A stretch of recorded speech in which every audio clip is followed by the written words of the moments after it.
How's everybody doing? My name is Omid Yazdi. I have the privilege of being the chairman of the board for Covenant House, California. And on behalf of the other board members, we welcome you and thank you for being here. Some of our board members are here tonight. They're amongst you. Some of them are sleeping out in Northern California. And we're just lucky to have you. When I'm not supporting Covenant House, I'm a partner at a Big Four accounting firm, KPMG, and I'm married to a wonderful woman, and I have 2 little kids. And this is the best sleep I'm going to get all year in LA. When you think about what Amy was talking about, and when you think about the youth that we support, when they have the courage to come through those doors, we help them change the trajectory of their lives. And we take that mission very seriously because it changes everything for them.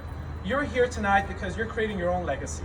And what we want to do is help these people, these young adults, have a different legacy than the one they're having right now.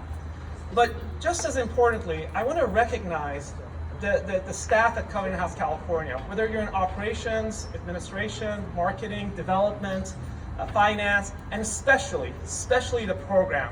This work is hard. When I became the chair a few months ago, I got to understand. I've been on the board for 8 years, right? But when I became the chair, I started digging into a little bit more in terms of what this mission is really about, what this program is really about, and what is the real work that we do with these youth. And it's heartbreaking.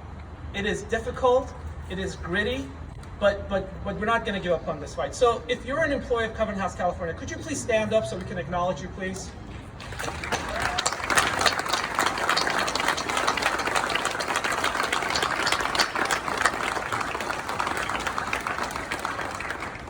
One of the things we're also trying to do, and you heard Amy talk about the fact that we do so much to try to promote and bring the youth in, and it's heartbreaking also when we can't give them a place to sleep. So we're making some big bets for the future of homelessness in Southern California. In California, we started a capital campaign a couple of years ago.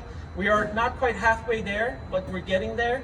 We still have a lot of work to do, and our goal is to actually create more real estate, more beds here in Los Angeles. We're starting a new facility in Anaheim in a couple of years. We're working with the city of Anaheim in close collaboration with them. I know you probably don't think there's a homelessness issue in Orange County, but trust me, there is one. We're also spending a lot of time and resources in Northern California trying to expand our footprint. Because look, just the whole idea of not having enough beds to support our homeless youth just doesn't make sense. So I want you to be aware of this as we go forward in this journey. So a few months ago, I actually met one of the former board chairs, and he said something that just blew me away. He used 3 words to describe Covenant House. And I asked him afterwards, like, can I borrow that from you? Can I just kind of take that because it meant a lot to me and I want to kind of put my own spin on it? And being the gracious person that he was, he said, absolutely. And he said, Covenant House is tribal, it's relevant, and it's familiar. And what that meant to me was that we as human beings struggle when we see other human beings suffer. That's why you're here tonight. Something very primal in you said, look, this isn't right. People shouldn't be sleeping on the street. I'm going to do something about it. I'm not going to talk about it at some cocktail party or talk about my friend. I'm actually going to do something and come out and sleep out tonight. So thank you for that. And it's also familiar. I venture that each and every one of us knows somebody in our lives, in our family, in our friends, that struggled with coming out about their own sexuality, that in a very different spectrum struggled with other issues like mental health, addiction. And the difference between those people and our homeless youth is that they had people like you. They had resources.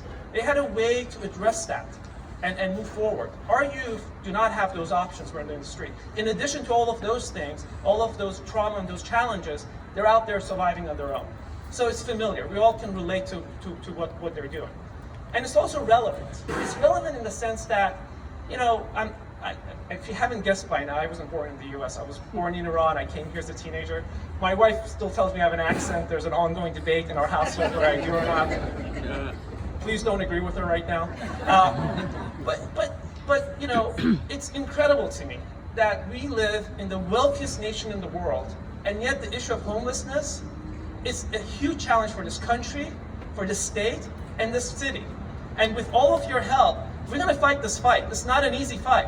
But again, I want to give yourself a round of applause. Thank you so much for coming out tonight.